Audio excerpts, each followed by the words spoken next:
제가 선교지에 있다가 한국에 나온 다음에 제일 저한테 힘든 게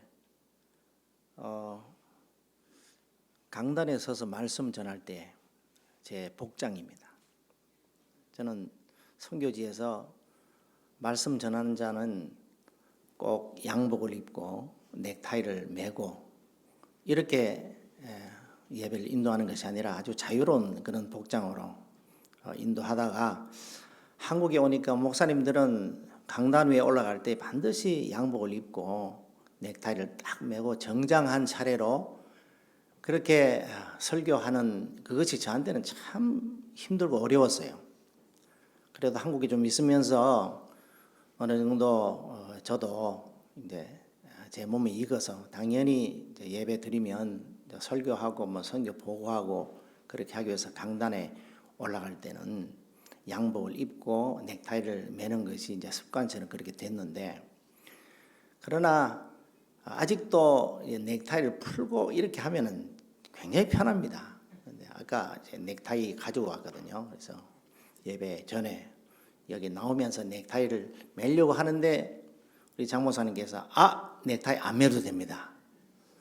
제가 얼마나 기분 좋은지 몰라요. 야, 넥타이를 안 매고 이렇게 더운 여름에 설교할 수 있다니 얼마나 큰 축복인가 그런 생각이 들었습니다. 그래서 넥타이를 가지고 왔지만은 안 매리가 너무 좋으네요.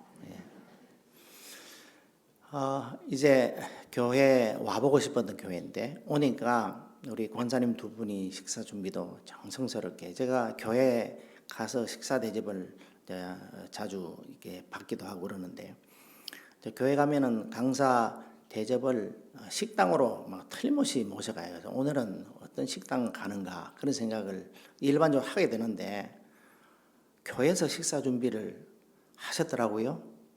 그것도 뭐 일반 아주 유명한 그 셰프 못지않게 기가 막힌 음식을 딱 준비해서 제 입에 딱 맞도록 그렇게 식사 준비해서 대접하셔서 얼마나 좋은지 몰라요. 앞으로는 더 좋아지고 더 기대가 되는 그런 교회인 줄 믿습니다. 방금 이 목사님에게 소개받은 대로 저는 KPM은 고신 세계 선교회라고 하는 그 교단 선교 본부의 그 이름을 줄여서 앞에 이니셜만 따서 KPM, 고신 프레스비테리안 미션, 이래서 KPM이라 그렇게 이야기를 합니다. 파라과이 선교사 이정건 선교사입니다. 여러분들이 너무 잘 아는 그 이야기를 시작으로 말씀을 한번 드려보겠습니다. 옛날에 어떤 나라에 왕이 딸 하나만 딱 있었습니다.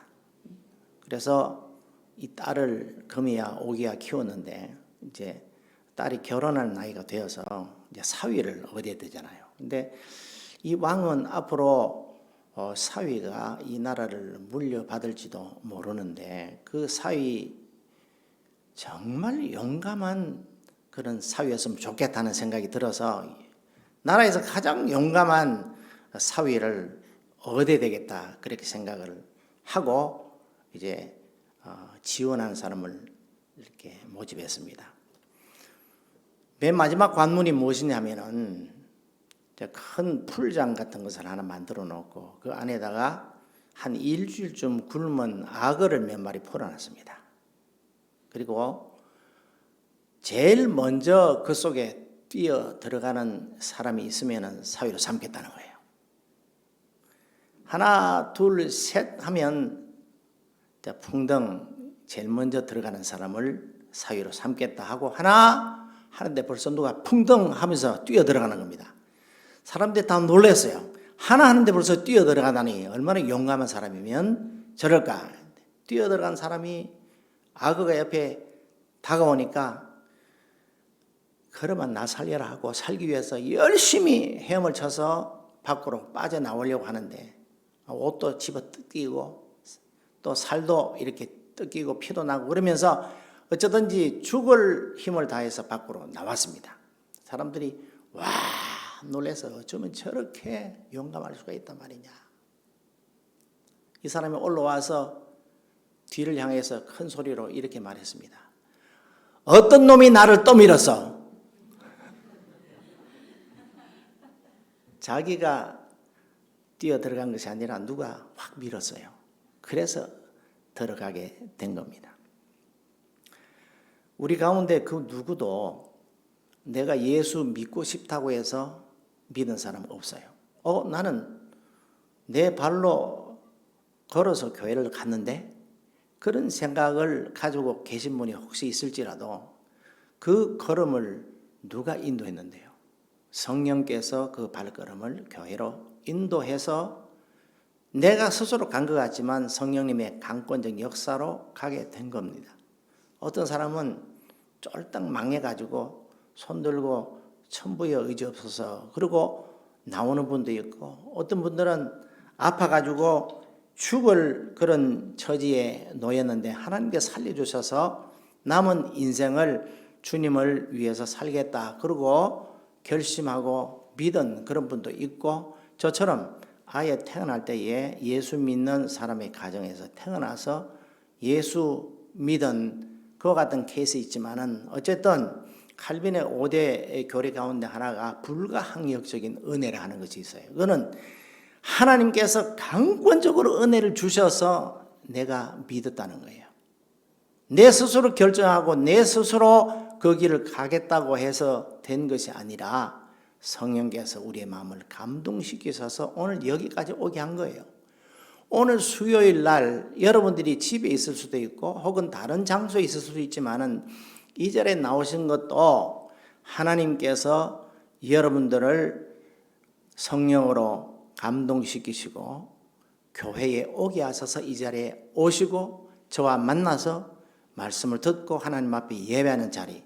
우리의 모든 일생이 하나님의 강권적인 역사로 예수 믿었고 또 저와 같은 선교사 그리고 또 장모사님 같이 목회자로 이렇게 하나님 앞에 부름받고 섬기고 그렇게 된 겁니다. 그러므로 내 공로가 아니라 하나님의 은혜로 말미암아 되었으니 맡은 자들에게 구할 것은 다만 무엇이라고요? 충성이니라. 마땅히 우리를 그리스도 일꾼이요 하나님의 비밀을 맡은 자로 여길지어다. 그리고 맡은 자들에게 구할 것은 충성이니라 그랬습니다. 여러분에게 말씀드린 대로 저는 예수 믿는 가정에서 태어났고 자랐습니다. 아버지는 장로님이시고 어머니는 권사님이셨습니다. 저희 아버지는 유불선 종교 사상으로 철저하게 무장된 조상 숭배 가문에서 처음으로 예수를 믿었고 예수를 믿기 때문에 제사를 모시지 않는다고 핍박받으면서 예수 믿다가 결국 아버지에게서 쫓겨났습니다. 가문에서 추방당했습니다. 그러나 비록 육신의 아버지에게는 가문에서는 쫓겨났지만은 하늘 아버지께서 보호해 주셔서 자수성가하셨고 설아의 7남 2녀 9남매를 주셨습니다. 저는 5번째입니다. 위로 4명, 밑으로 4명 이렇게 저는 5번째로 태어났습니다. 물론 지금 부모님 모두 천국에 계시지만은 현재 직계 가족이 69명이 남았고 100% 신앙생활을 잘하고 있습니다. 저는 어릴 때부터 부모님의 신앙의 가르침과 교회 생활을 통해서 하나님이 어떤 분이신가를 잘 배웠습니다. 그분은 나를 만드신 분이시고 나를 사랑하셔서 독생자 예수 그리스도를 통해 나를 구원하시고 나를 하나님의 자녀로 삼아 주셨다는 이 사실이 얼마나 감사한지, 나를 구원하신 그 하나님에게 어떻게 하면은 그 은혜를 갚을 수 있을까 생각했습니다. 다시 말해서 어차피 두 번, 세 번 산다면은 이렇게도 살아보고 저렇게도 살아보겠지만 한 번밖에 살 수 없는 인생이기 때문에 내가 앞으로 어떤 사람이 되어야만 하나님이 가장 기뻐하시는 사람이 되며 무슨 일을 해야만 가장 보람 있는 인생을 살 수 있을까 하는 것을 고민했습니다. 물론 저도 질풍노도의 그 젊은 청소년 시기도 지났기 때문에 신앙적으로 방황도 할 때도 있었습니다만은 한 번도 교회를 떠나본 적이 없고 그렇게 살아왔습니다. 그러던 가운데 제가 17살 되던 해였습니다. 저는 서울에서 고등학교를 다녔는데요. 제가 다니던 그 서울의 합동측의 모 교회에서 가을만 되면은 선교 주간이라 그래서 한 주간을 선교 주간으로 정해놓고 그 주간 동안에 선교 음악회도 하고 선교 박람회도 하고 또 선교 바자회도 하고 그리고 선교 부흥회도 하는 겁니다.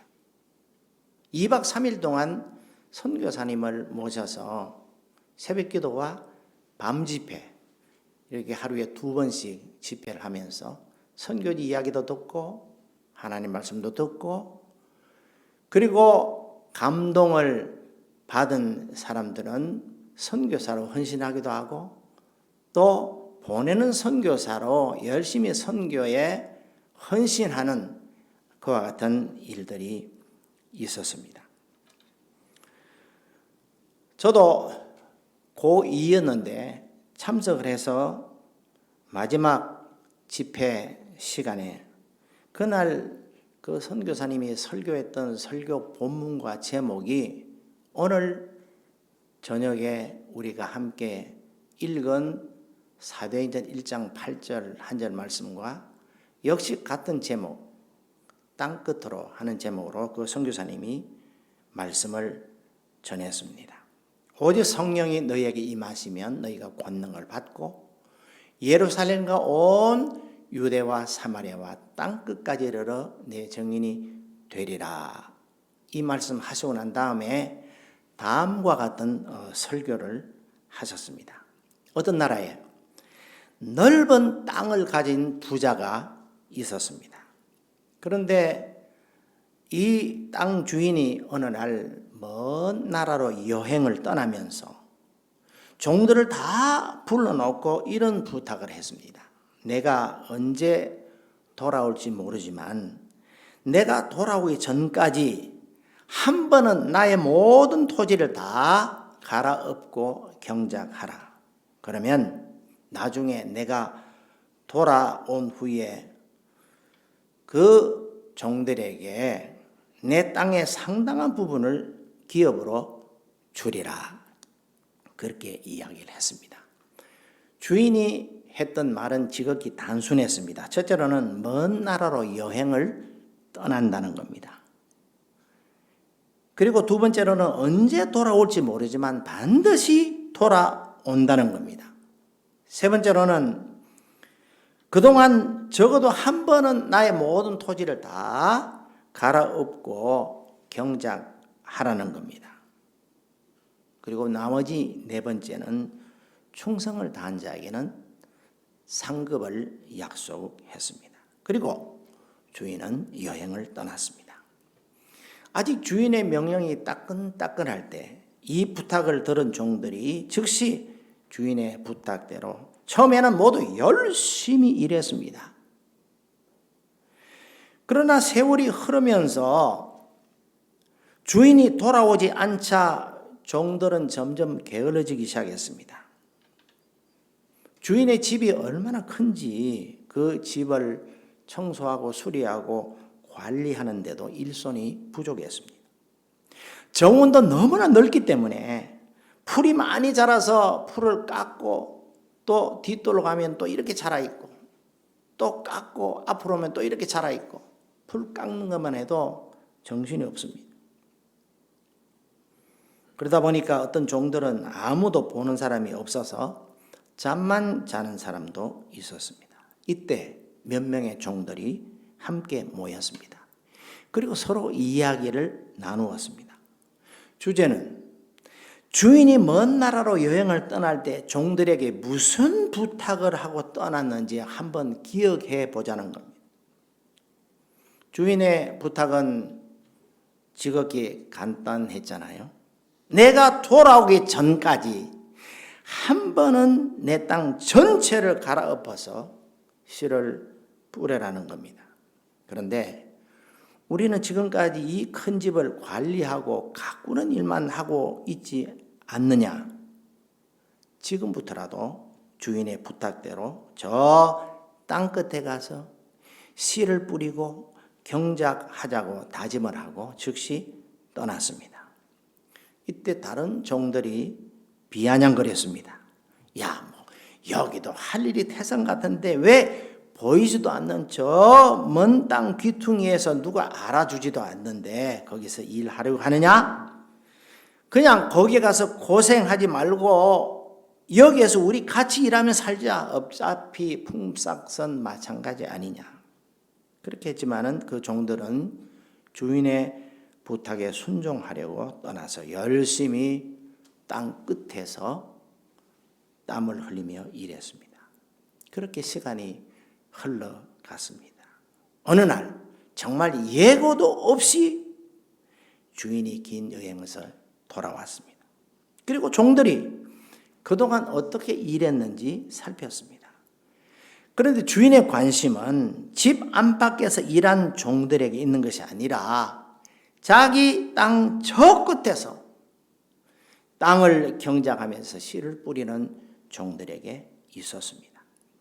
주인은 그 종들을 불러서 착하고 충성된 종이라고 칭찬하고 많은 상급을 주었습니다. 그리고 약속대로 자기 땅을 기업으로 상속했습니다. 여기까지 그 선교사님이 설교를 쭉 하신 다음에 이렇게 말씀을 하셨습니다. 여러분, 땅을 경작하고 씨를 뿌리는 것은 곧 복음을 전하는 일입니다.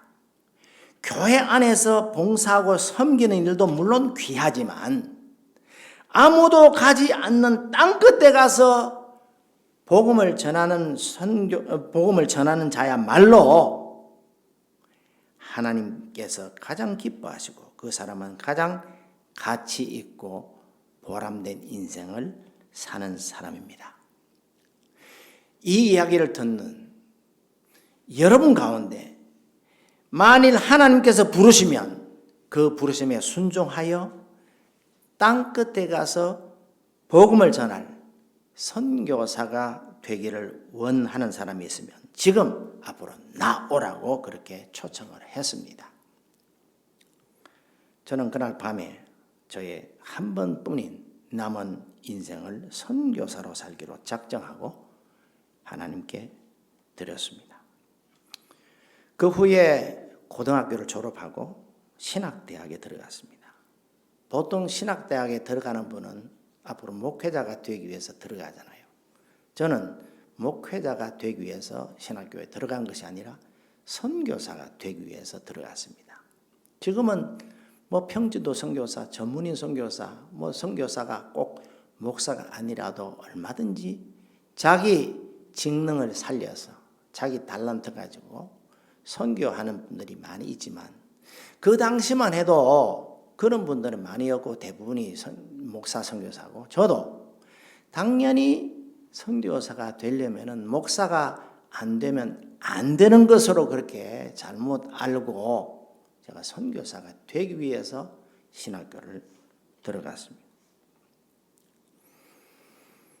그리고 신학대학을 마치고 신학대학원에 진학해서 선교에 대해서 배우고 훈련을 받았습니다.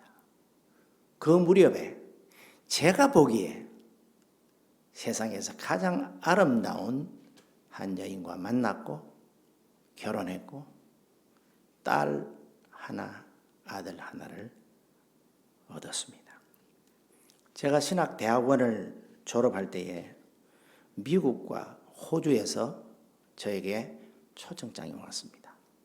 와서 교회 사역도 하고 교회에서 공부도 다 시켜주겠다 하는 그런 약속이고 어떤 교회는 담임 목사님이 은퇴하면은 교회를 이어받을 수 있도록 그렇게 하겠다. 그런 구체적인 약속까지 하면서 미국과 호주에서 초청장이 왔어요.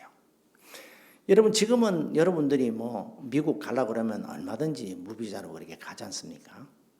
그때는 미국에 한번 가보는 것이 하늘의 별 따기보다 더 어렵다, 이런 소위 사람들이 말하는 그 정도로 어려울 때 아닙니까? 그래서 오죽하면 천국 다음에 미국 뭐 이런 얘기 있을까요?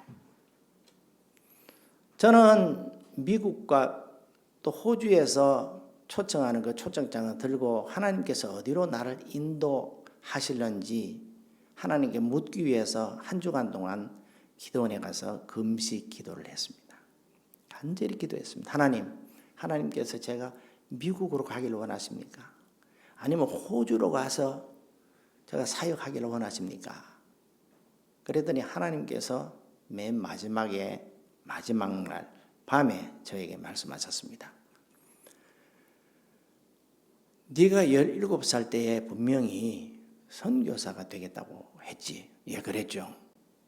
내가 보기에 미국이나 호주 가면 너는 선교사 안 갈 것 같다. 선교 훈련 받고 바로 선교사로 가는 게 어떻겠니? 그렇게 마음속으로 하나님께 속삭이는 그런 음성을 들었습니다. 그러면서 구체적으로 그렇게 말씀하시는 거예요.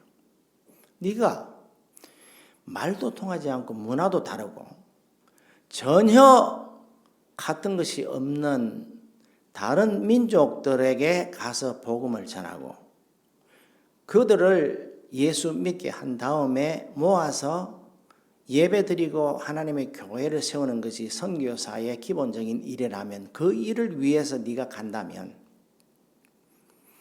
같은 말을 사용하고 같은 문화권인 너희 한국 사람을 대상으로 교회를 개척해 본 경험 없이 네가 선교사로 간다고 하는 것은 안 된다. 개척을 해라. 그렇게 구체적으로 저에게 기도 응답을 주셨습니다. 저는 하나님 미국입니까? 호주입니까? 초청당 주당을 가지고 어느 쪽으로 하나님이 인도하시는지 물으러 올라갔는데 하나님께서는 선교사가 되려고 약속했고 선교사가 되기 위해서 준비했고 그 선교사로 가기 위한 준비 걸음으로 교회를 개척하라고 하는 분명한 그런 응답까지 하나님 내가 하나님께 묻는 것과는 전혀 다르게 그렇게 저에게 말씀하셨습니다. 하나님께서 말씀하시는데 제가 순종하지 않을 수가 없었죠. 제가 초장장을 다 찢어버리고 하나님께 순종해서 저 전북 익산 옛날에는 일이라고 불렀습니다. 나는 그쪽으로 한 번도 가본 적이 없었습니다. 그냥 일이 그러면은 늑대 옆에 있는 게 일인가 뭐 그 정도 생각할 정도로 그쪽은 전혀 몰랐는데 하나님께서 그쪽으로 인도해서 일이가 또 원불교의 본산지거든요. 거기서 개척을 4년 동안 하면서 한 생명이 천하보다 귀하다는 것을 철저하게 저에게 훈련시키셨습니다. 그리고 4년 후에 제가 개척한 그 교회에서 저를 선교사로 그렇게 파송하고 교단 선교사로 1989년 3월 달에 남미 파라과이로 가게 되었습니다. 그랬는데 제가 파라과이에 딱 도착하자 거기가 비로소 땅끝이라는 사실을 알게 되었습니다. 제가 17살 때 헌신했거든요. 그런데 17년 후에 34살 때 땅끝에 서 있는 저 자신을 발견했습니다. 파라과이는 만일 여러분들이 정말 지리적으로 땅끝인가 하는 것을 아시려면 밖에 나가서 계속 할 수 있다면 구멍을 밑으로 계속 뚫어보십시오. 그러면 파라과이가 톡 튀어나와요. 우리와 정반대편에 있습니다.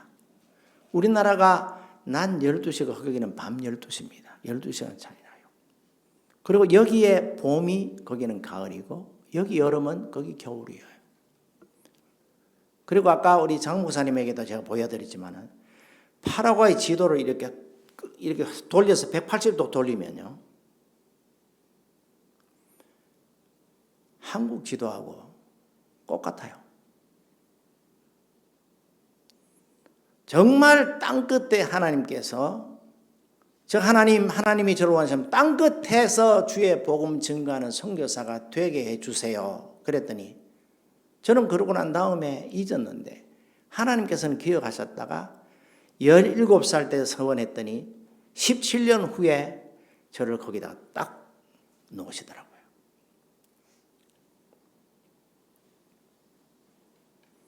저는 파라과이에서 24년 동안 사역했습니다. 교회를 개척하고 신학교에서 주의 종들을 길러내어서 많은 목사들을 만들어내고 국제기아대책기구 두얼 멤버십 선교사로 많은 우물을 파서 현지인들과 원주민들인 인디언들에게 제공하는 일을 했습니다.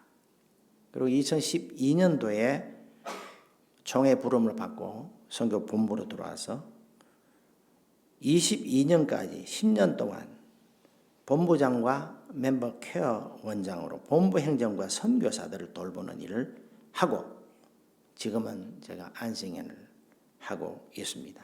9월 말에 안식년 마치면 은퇴까지 2년 시간이 남아있는 이 기간 동안에 어떻게 하면 선교 사역을 잘 마무리할 수 있을까 생각하면서 기도하는 가운데 제가 출발했던 선교를 시작했던 땅끝 그 파라과이에서 마무리하는 것이 맞겠다 싶어서 제가 10월 17일 날 파라과이로 다시 돌아가게 됩니다. 파라과이 가서 제가 해보고 싶은 일은 정말 피 묻은 원색적인 복음, 예수 그리스도는 하나님의 아들이시요 우리의 구주가 된다는 이 사실을 들어보지 못한 사람들에게 한 명 한 명 찾아가서 개인 전도하는 그 일을 제가 하고 싶어요. 그리고 예수 그리스도를 영접하게 하고 이 일을 해보고 또 제가 신학교에서 가르쳤기 때문에 또 할 수 있으면 강의도 하고 그리고 또 목회자들 모아서 재교육도 하고 여러 가지 계획을 가지고 들어가고 또 아파서 혹은 여러 가지 일로 인해서 좀 쉬고 싶은데 선교제를 비울 수가 없어서 떠나지 못하는 그런 선교사님들이 있거든요. 그런 선교사님들 대신해서 제가 또 사역을 좀 맡아주고 쉬고 돌아오면 제가 또 빠져서 또 사역하다가 또 누가 요청 오면 그 후배 선교사님 가서 지원하고 이것도 이제 멤버 케어의 한 일종인데 그런 일들도 제가 하려고 합니다.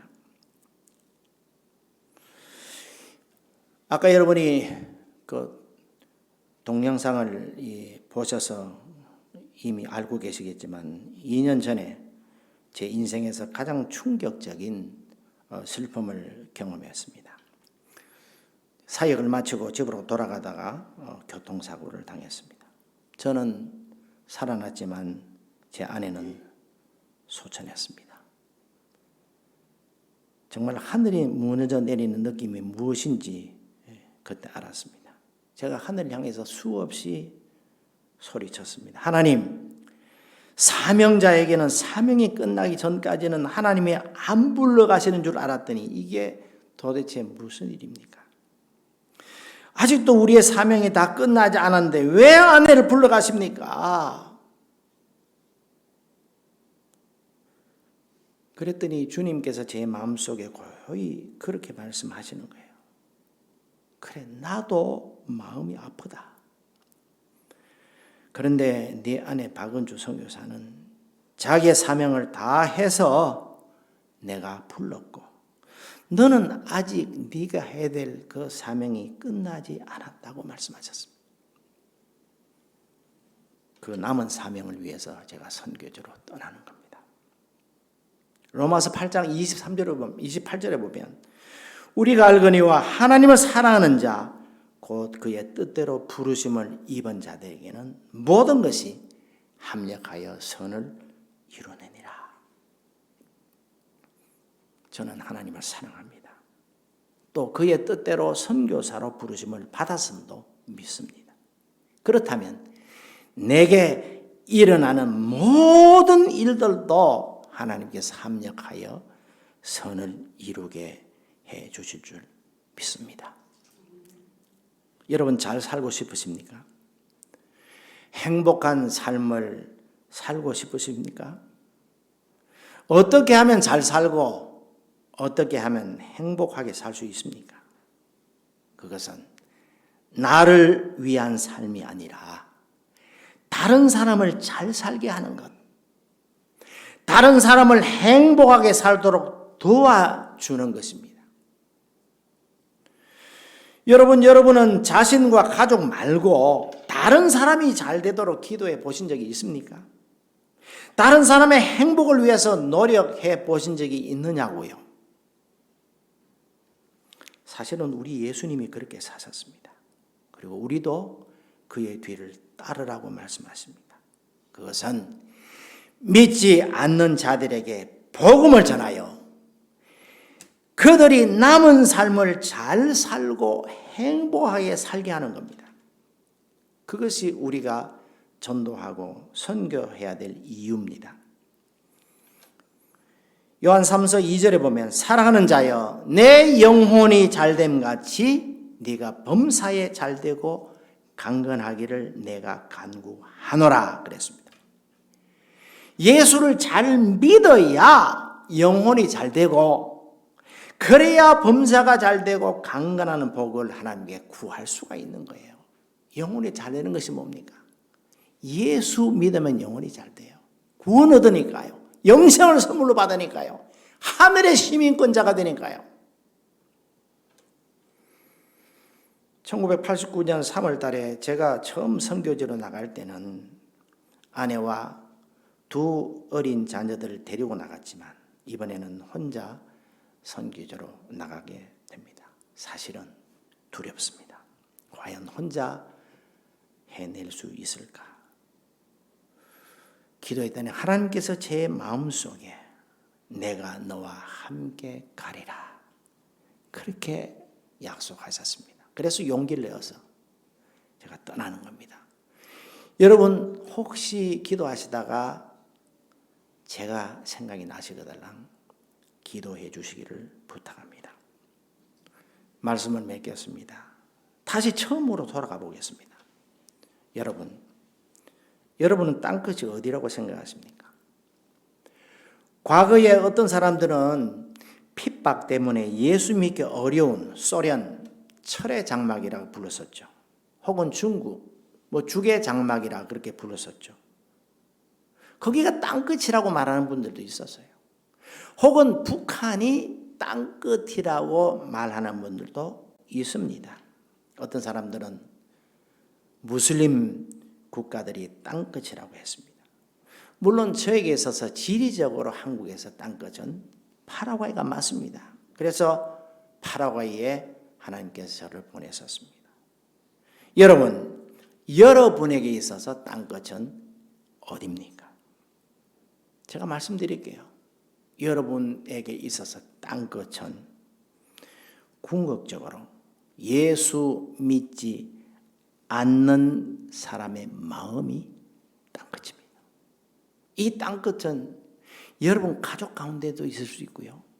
친구 가운데도 있고 친척 가운데도 있고 직장 동료 가운데서도 땅끝이 있습니다. 지리적으로 혹은 종교적으로 이런 것만이 아니라 예수 믿지 않는 사람의 마음이 땅끝이니 땅끝은 우리의 주위에 널려 있습니다. 그리고 우리의 눈에 보이지 않는 먼 그곳 땅끝에 선교사들이 가서 예수 그리스도의 복음을 전하는 겁니다.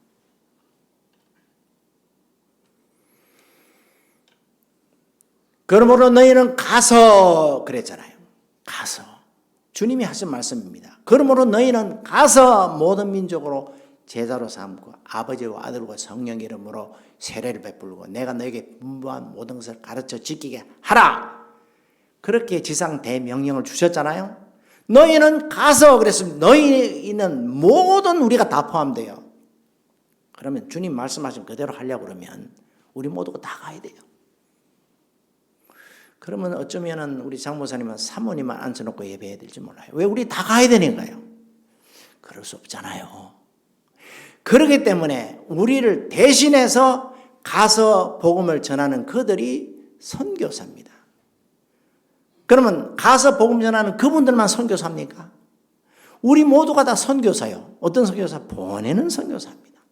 우리가 가야 되는데 여러 가지 상황으로 못 가니까 우리가 가서 전할 그 복음을 대신 그들이 가서 전하니 그들을 위해서 우리가 해야 될 일은 기도하는 일이고 물질로 후원하는 일이고 관심과 사랑을 다 쏟아서 보내는 선교사인 우리와 보냄 받아서 가서 복음 전하는 선교사들과 같이 선교 사역을 현장에서 일으킬 때에 구원하는 놀라운 일들이 거기에서 일어나는 것입니다.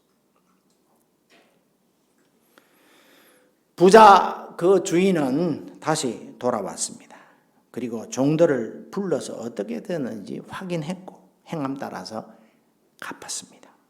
마찬가지로 고난당하시고 죽으시고 부활을 승천하신 예수님도 언젠가 다시 돌아오신다고 했습니다. 성경에 수많은 약속이 있는데 그 약속이 다 이루어졌는데 딱 한 가지 이루어지지 않는 약속은 주님이 다시 오신다는 그 약속만 이루어지지 않았습니다. 반드시 다시 오십니다. 이 주인이 언제 돌아올지 모르지만 내가 반드시 돌아오리라고 말씀한 것처럼 주님은 언젠가 불시에 오실 그때에 누가 주인의 부탁대로 오직 성령이 너에게 마셔 너희가 권능을 받고 예루살렘 온 유대와 사마리아와 땅끝까지 이르러 내 증인이 되라고 말씀하신 그 주님의 명령에 순종하여 보내는 선교사라 혹은 가는 선교사라 그 명령에 순종했는지 물으실 겁니다. 누가 이 주님의 지상 명령인 선교를 위하여 인생을 드리고 마음을 드리고 기도를 드리고 물질을 드리겠습니까? 기도하겠습니다.